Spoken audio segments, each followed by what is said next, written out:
Hindi kaya ako makapiright sa music na Anyo guys, for at least moment. Oh.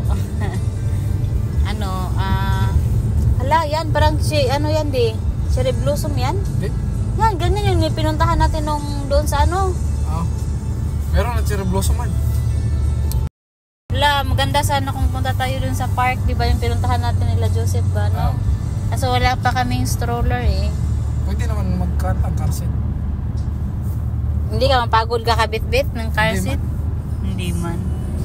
Lagay lang sila sa isang puno. Si Hil kasi naka-leave ng 2 months, kaya may kasama pa akong magbantay sa kamba. Tapos,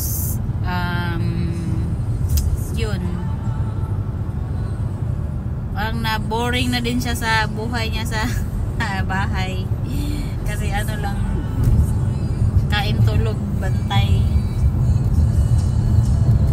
Walang gupit oh. Walang gupit. Ay, nako.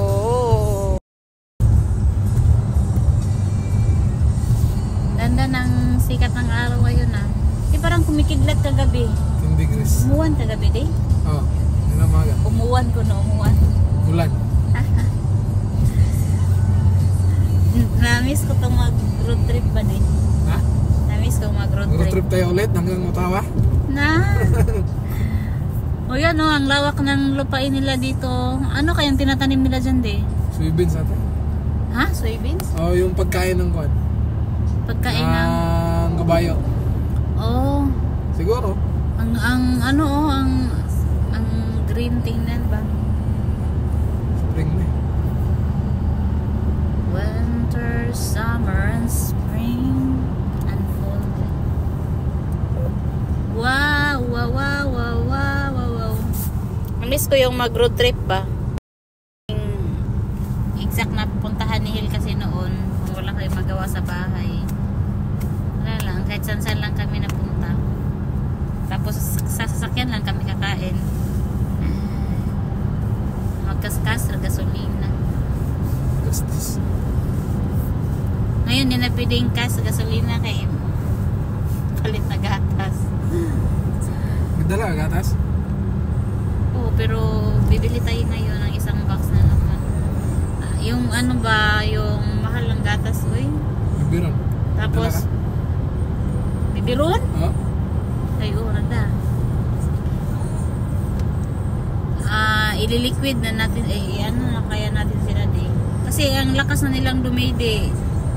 Yung isang bote, hati na lang sila. Tapos sa isang karton, 60 na bote. Minsan sa breast mo. Minsan sa ano ko. Pero,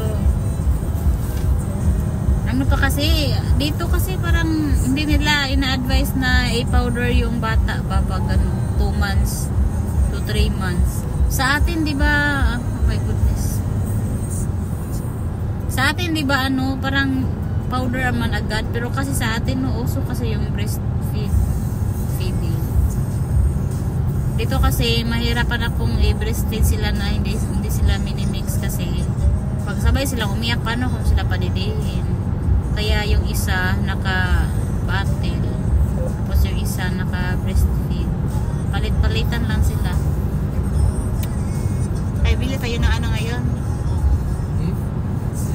Kunti na lang natira sa gatas. Yung bayad ni ate na yung bayad natin sa gupit, ibili natin ng gatas. Hindi na umabot ng 1 week day, parang 4 days lang. Ha? Yung isang karton? Oh my goodness. Maghanap kami ng ipapalit sa Similac. Kasi mahal yung Similac dito. Maghanap kami ng ng mas mura pa doon. Hindi ko sila sanayin ng mahal kasi hindi kami mayaman dito. Yan guys. Ay, sarap ng init.